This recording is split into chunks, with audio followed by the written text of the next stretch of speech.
जो वजीर आजम साहिबा पीएम साहिबा जो है ना, उन्होंने हाथ जोड़ के प्राइम मिनिस्टर नरेंद्र मोदी को नमस्ते किया, यानी कि नमस्ते वेलकम किया है। मेरा कोई वजीर आजम इटली जाता, G7 की मीटिंग अटेंड करता और उसे इंडिया को तो नमस्ते किया गया, उसे अस्सलाम वालेकुम कहा जाता, तो मैं आज प्राउड फील करता, इधर खड़ा होकर मैं जंपे लगा रहा होता, मैं खुशी फील करता। लेकिन देखें हमारे नसीबों में ये नहीं है।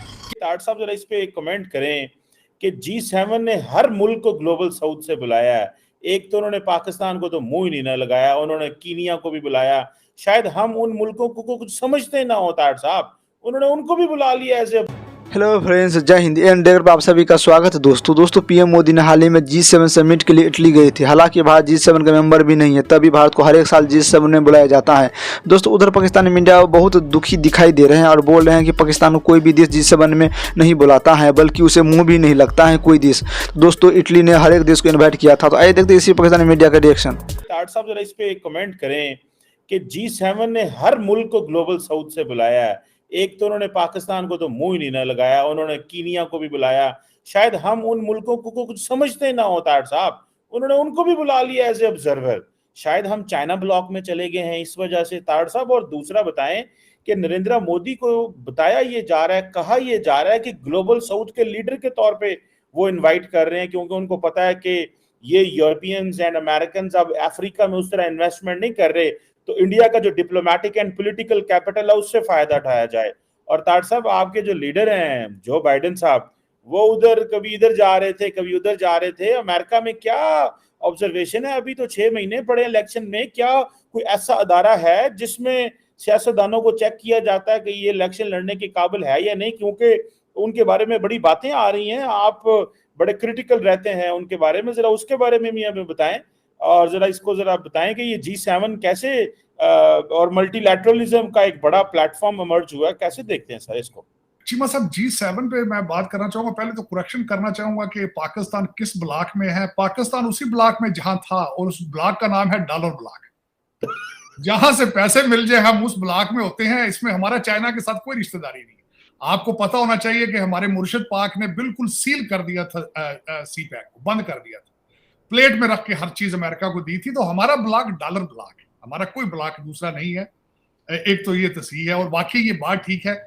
इस वक्त हम दोनों साइडों पे जा रहे हैं। चाइना गए हैं प्राइम मिनिस्टर साहब के, शायद वहां से कोई अच्छी बिड आ जाए। अब बिडिंग हो रही है आजकल, क्योंकि जब से भारत के अमेरिका के साथ रिलेशनशिप थोड़े खराब हुए हैं, हम बिडिंग करा रहे हैं। चाइना अच्छे पैसे दे देगा तो वहां चले जाएंगे, IMF अच्छे पैसे दे देगा तो उनके साथ चले जाएंगे, हमें क्या फर्क पड़ता है। तो इस वजह से उन्होंने दर हकीकत डॉलर ब्लॉक के लोगों को शायद फासले पर रखा। यही शायद वजह है कि G7 ने हमें नहीं बुलाया। अब इसमें इस दफा कई चीजें मुतनाजा हो रही हैं यूरोप के हवाले से। जॉर्जियो मेलानी एक हीरो बन के सामने राइज कर रही हैं वो। हालांकि वो खुद फार राइट, अपने एक छोटी सी पार्टी है इटली की, फार राइट वहां से आई है। लेकिन अमेजिंग चीज मैं यहाँ जो देखने में मिल रही है, मैं अभी तफसील में इसमें आता हूँ कि इस वक्त G7 क्या कर रहा है, वहां पे किन चीजों पे बात हो रही है। इस वक्त वहां देखा जाए तो ना सिर्फ मोदी साहब है वहां पे, इस वक्त यूलांस्की जो इस वक्त यूक्रेन के जो है सदर, वो भी वहां मौजूद है।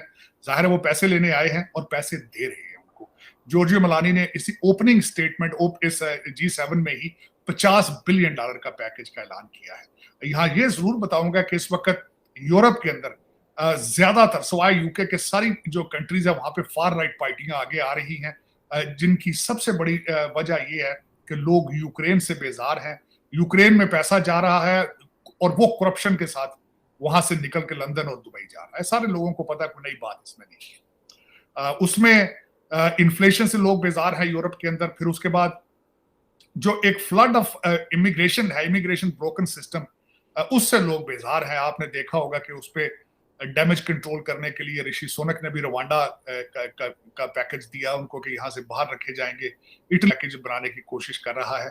जो लेफ्ट साइड है वहां पे वो कमजोर हो गया है, बल्कि ऑलमोस्ट चेंजेस आ रहे हैं सारे यूरोप के अंदर। इस चेंज के बावजूद $50 बिलियन का पैकेज यूक्रेन को देना कुछ समझ नहीं आ रही। हाँ, उसके लिए अपने लोगों को सेटिस्फाई करने के लिए ये जरूर कहा गया है कि ये रशिया के पैसे जो हमने फ्रीज किए थे उनमें से दे रहे हैं। बल्कि जॉर्जियो मेलानी ने कहा है उन पैसे जो रशिया के पैसे फ्रीज किए उसके इंटरेस्ट से ये पैसे दिए जा रहे हैं। साथ दूसरी तरफ से जो इस वक्त पुतिन है, उन्होंने थ्रेट भी कर दिया। उन्होंने कहा सीरियस कॉन्सिक्वेंसेस हो गए जो आप कर रहे हैं, ये हमारे पैसे का गलत इस्तेमाल जो कर रहे हैं, इस पे सीरियस कॉन्सिक्वेंसेस होंगे।